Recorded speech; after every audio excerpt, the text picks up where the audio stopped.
There are 35 S&P 500 stocks reporting earnings on Thursday, January 29th, and we're going to look at 8 of them, specifically 8 that kind of take you on a tour around the market. So we're going to look at price action, market timing, and momentum because I'm HEMA ready and that's what I do. Let's dive in, starting with the big mama, Apple. Now, we're going to look at a little tech core here, okay? Because I want to look at the names that show us whether growth and innovation are still being rewarded in the market, and that's what tech is.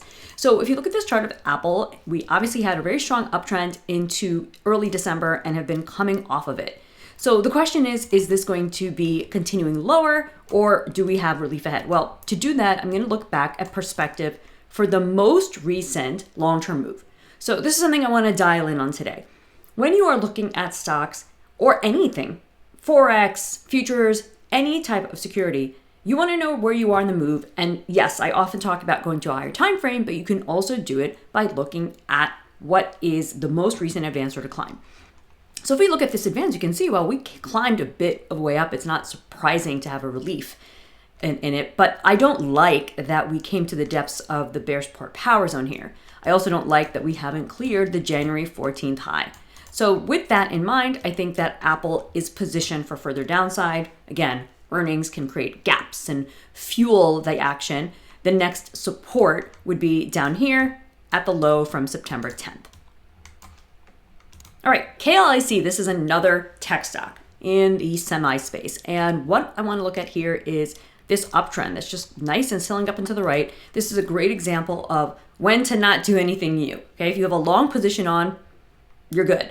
And keep your stop beneath this January 23rd low to be able to ride the trend as long as it keeps pushing. It may get back into the bull resistance power zone just like it did back in September. But if it turns below that January 23rd low, then I'd watch out for a pullback towards the January 8th low. Okay, now we're switching gears to consumer and payments. I want to know, is money actively moving through the system and how are the companies who do that faring? So here we have Visa.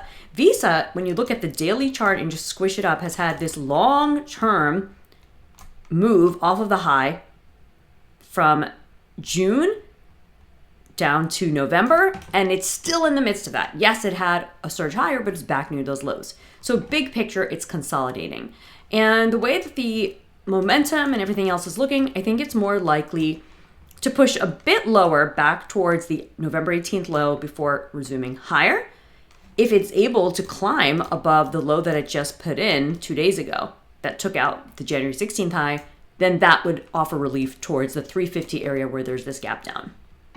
Now, if you're going to talk about Visa, you got to talk about MasterCard. So here on MasterCard, we have push lower. This is a pretty beaten up stock. So for those of you who like to find stocks that have been pummeled lower, this one's for you.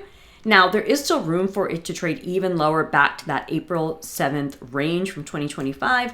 And the midpoint of that would be about $483 per share. So that's a decent drop from where we are now. So I would continue to keep an eye on this if you want to look for beat up stocks to buy up later. I think if it gets towards $500, it might be prime for a recovery.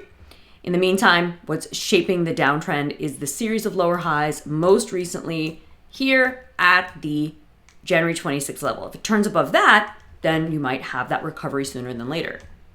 All right, CMCSA, Comcast. So here we have a recovery off of the low from October 30th, but it's still been capped pretty much by the bear resistance power zone.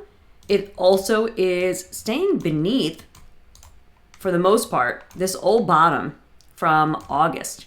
So I think this is a stock that might have a nice little turn lower ahead of it. It's a low price stock. So for those of you looking for stocks that are under the $50 a share level, this might be providing a near-term sell opportunity. What I'd want to see, though, is a move below the January 16th low to confirm that before initiating new short positions.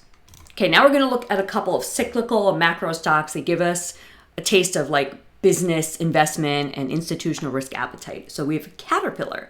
And Caterpillar is up and to the right, sailing nicely since putting in the December 17th low. If you're long this guy, awesome. And I would continue while above that December 17th low. This is because when we look at the larger advance here, remember talking about the latest moves, this one's not over. It started back on April 7, 2025, as many advances did in that 1st of April week in 2025. And this one's got some legs, and the most significant low is December 17th. So while above that level, looking for further upside, the next short-term upside target I think would be the $700 round number level.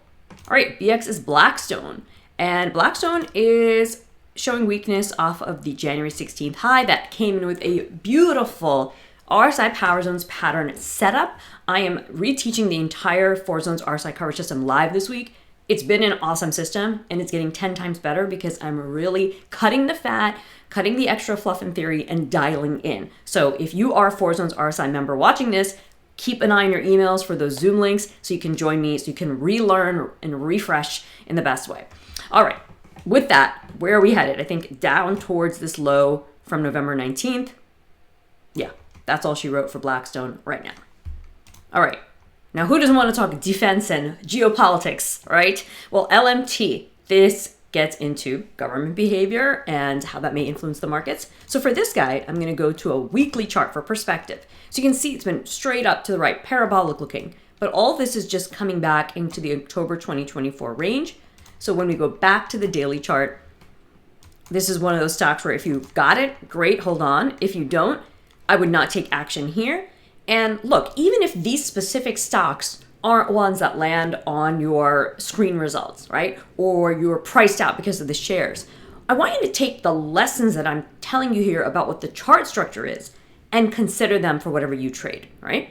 So that's what I see here. I think that there's a good chance this heads back towards that October 2024 high, which is up at 618.95, call it 620, and do so without sort of breaking the trend first. All right, so those are just some of the stocks reporting on Thursday, January 29th. If you found useful insights and maybe some trade ideas or a good reminder about trend and looking at the big picture, advance or decline, go ahead and hit that like button and I'll catch you in the next video.